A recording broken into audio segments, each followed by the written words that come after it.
सांगली, मिरज आणि कुपवाड महानगरपालिका हद्दीतील तुळजाई नगर येथील ओपन स्पेसमध्ये जगद्गुरू महात्मा श्री बसवेश्वर महाराज यांचे अनुभव मंडप, उद्यान व वाचनालय मंजूर करून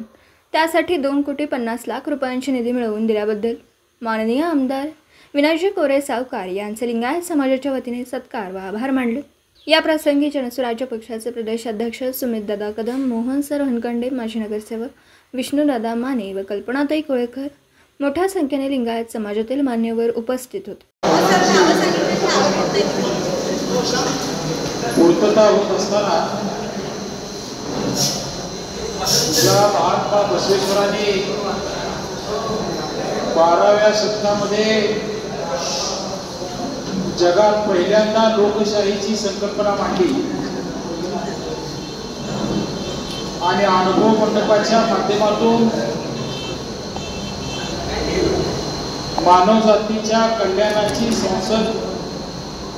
माणसांच्या माध्यमातून चालवली जावी ही प्रत्यक्षपणानं कल्पना साकारली आणि तुमच्या आणि माझ्या अनेक पिढ्यांना जगण्याचा आधार दिला, आचार दिला, विचार दिला। आज आपल्या सांगली जिल्ह्यातल्या समाज बांधवांच्या वतीनं त्या महात्मा बसवेश्वरांचं चिरंतन असं स्मारक या जिल्ह्यामध्ये त्यांचे विचार सातत्यानं निर्माण करणारं एक प्रेरणास्थळ अनुभव मंडपाच्या रूपानं निर्माण व्हावं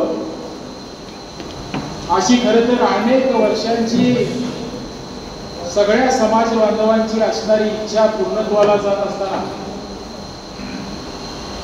खरं तर हा आनंद कसा व्यक्त करावा, त्याचं उद्घाटन कशा पद्धतीने घ्यावं, आज अनुभव मंडप साकारत असताना त्यात कुठल्या कुठल्या गोष्टींचा समावेश असावा, अनुभव मंडपाचं जे प्लॅन आर्किटेक्चर बनवलं गेलेलं आहे त्यात समाज बांधवांच्या वतीनं काही सुधारणा कराव्या का, त्यात अजून काही चांगल्या संकल्पना समाज बांधवांच्याकडनं घेता येतील का, हा विचार करावा। यासाठी खरं तर आजच्या या छोट्याशा बैठकीचं आयोजन आपण या ठिकाणी केलंय।